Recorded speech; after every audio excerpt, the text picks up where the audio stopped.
Bienvenue sur ma chaîne YouTube. Alors, si c'est la première fois que tu arrives ici, c'est une chaîne où on parle dépendance et yoga et plein d'autres choses aussi.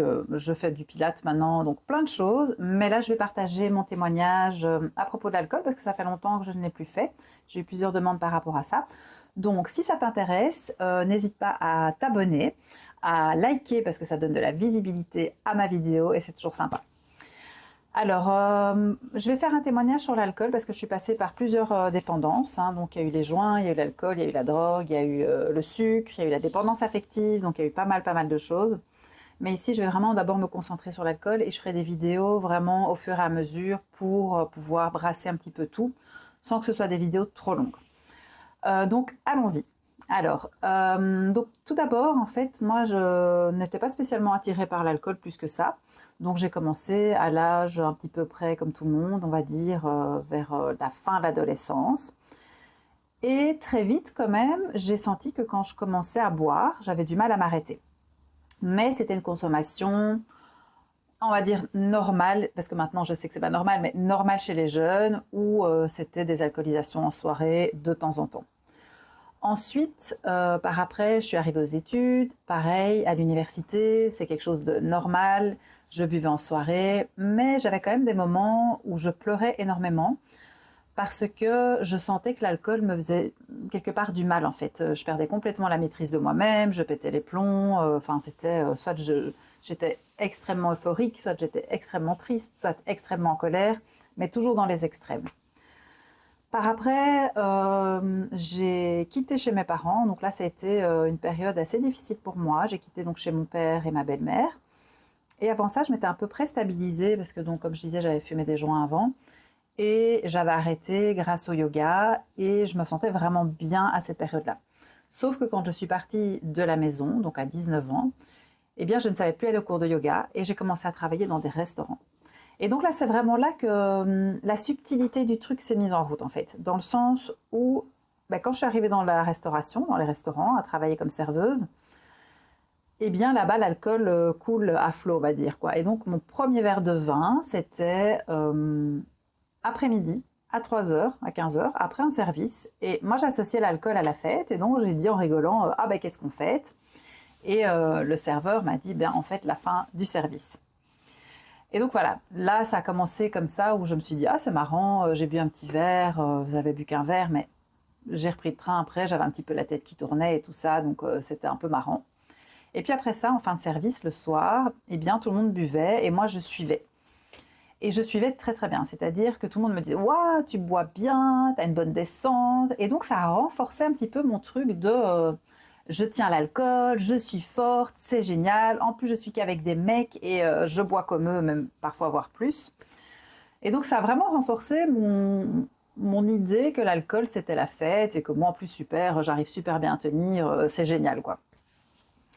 Par après, je suis tombée enceinte assez jeune, donc j'ai accouché de ma fille, j'avais 22 ans. Et là, pendant la grossesse, j'ai arrêté de boire de façon assez naturelle parce que pour moi, c'était évident en fait qu'une grossesse, il fallait pas boire, etc. Même si j'ai bu au début de ma grossesse parce que je ne savais pas que j'étais enceinte, mais j'ai énormément culpabilisé par contre par rapport à ça. Et puis voilà, la grossesse s'est passée, mais je n'avais absolument aucune connaissance sur l'alcool, aucune connaissance sur ce que c'était la dépendance à l'alcool. Et donc finalement, quand j'ai accouché, je n'avais aucune connaissance non plus sur le postpartum. Je me suis retrouvée en espèce de dépression où j'étais très souvent seule avec ma fille parce que le papa de ma fille travaillait en service coupé dans la restauration, donc il faisait des services de midi, des services du soir. Et donc le soir, j'étais toute seule. Et là, j'ai commencé à boire des bouteilles de vin le soir en l'attendant. Et lui, ça ne l'a pas choqué plus que ça parce que lui, travaillant dans la restauration et on s'est connus comme ça, lui-même allait m'acheter ma bouteille de vin en attendant que lui arrive pour que je puisse boire mon verre. Mais ça me mettait vraiment dans un état de mal-être vraiment profond. Je ressassais ma vie, j'étais en train de me dire j'ai 22 ans, je suis à la maison avec ma fille, il y a toutes mes copines qui font leurs études et moi en fait j'ai raté ma vie, je suis avec un conjoint avec qui ça va pas, qui est jamais là. J'avais vécu une grossesse quand même beaucoup toute seule et donc je m'enfonçais vraiment dans une espèce de solitude interne mais vraiment profonde. Ce qui fait qu'en fait, moi, je pensais que la cause, évidemment, c'était ma relation. Bon, forcément, quand ça va pas dans son couple, ça va pas favoriser la consommation. Mais en ayant quitté le papa de ma fille, ma consommation d'alcool ne s'est pas magiquement tout d'un coup régulée. C'est-à-dire que c'était plus autant parce que je buvais plus tous les soirs. J'avais un principe en fait, c'est que quand ma fille était avec moi, je voulais être une bonne mère. Et une bonne mère, je n'associais pas ça avec le fait de boire comme je l'avais fait après ma grossesse. Par contre, quand ma fille n'était pas là, j'estimais que j'étais jeune, que je pouvais faire la fête et je ne voyais toujours pas le problème de l'alcool, même si ça collait pas vraiment avec qui j'avais envie d'être.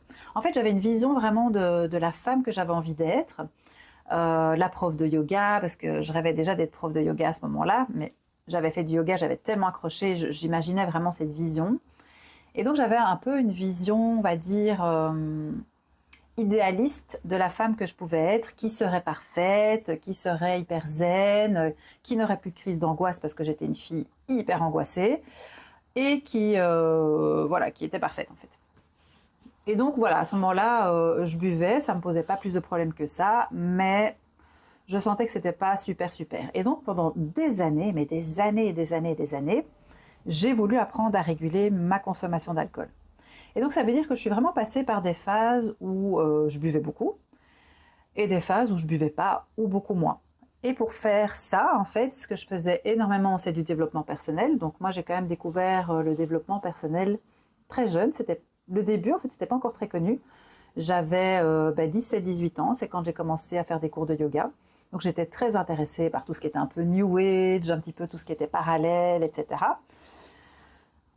Et donc, par rapport à ça, qu'est-ce que je voulais dire? Je me suis perdue dans mon explication. Donc voilà, bref, en tout cas, oui, c'est ça. Je faisais tout ça. Je vais pas couper cette vidéo, donc vous l'aurez en peinture nature, parce que sinon ça va tout compliquer. Je régulais en fait comme ça. J'ai fait aussi beaucoup de thérapie, donc j'ai fait EMDR, hypnose, des trucs en chamanisme, enfin vraiment plein de choses. Des thérapeutes, des psys, enfin vraiment j'ai énormément fait de thérapie. Et j'ai énormément lu de livres de développement personnel, j'ai fait beaucoup d'énergétique, j'ai touché à des trucs même un peu obscurs, que moi maintenant je trouve obscurs en tout cas. Et pour autant, je n'arrivais pas à boire normalement. Et donc c'était vraiment très compliqué et souvent je me mettais avec des hommes qui buvaient en général plus que moi. Et donc j'avais toujours l'impression que je tombais un petit peu à cause d'eux, quoi. Et donc c'est vrai que mes périodes plus de célibat, j'arrivais un petit peu plus à réguler, mais malgré tout, quand je commençais, j'avais du mal à m'arrêter. C'était quand même compliqué, quoi. Et alors, j'avais toujours un peu cet état comme ça de tristesse, de très nostalgique. J'écoutais des musiques tristes. Moi, je rêvais d'être écrivain aussi, de faire du théâtre, du cinéma. Et donc, j'imaginais toujours ma vie idéale et la vie que je menais, en fait, où j'avais été lancée un peu comme ça dans la vie sans pouvoir vraiment réfléchir à ce que j'allais faire de ma vie comme métier, etc. Donc j'en voulais beaucoup à mes parents, par exemple. Et donc je vivais comme ça dans une colère que j'exprimais quand j'avais bu. C'était très compliqué. Et puis, en fait, finalement, petit à petit, j'ai sombré dans le sens où ma consommation augmentait. J'avais de plus en plus de mal à la gérer quand je commençais, en fait. Et j'avais des blackouts, des comportements qui n'étaient pas du tout adéquats, etc.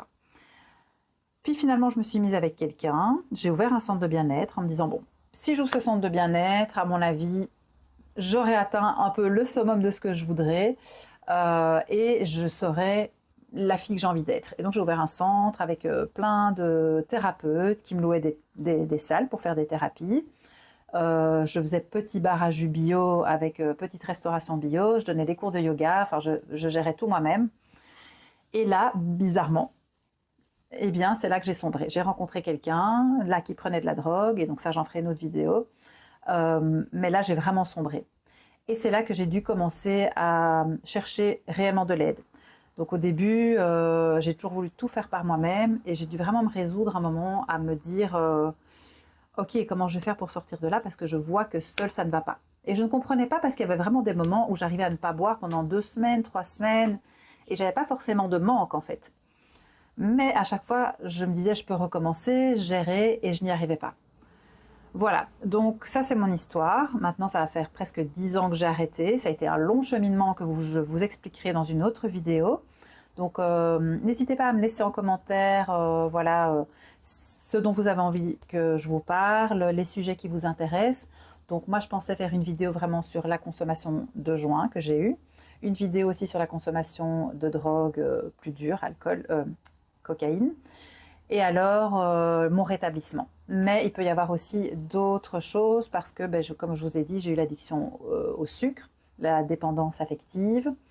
Et voilà, donc je vais alimenter tout ça avec ce que vous me direz. N'hésitez pas à me partager vos témoignages. Et alors maintenant, je me suis formée, moi, pour accompagner les personnes qui veulent sortir de l'alcool.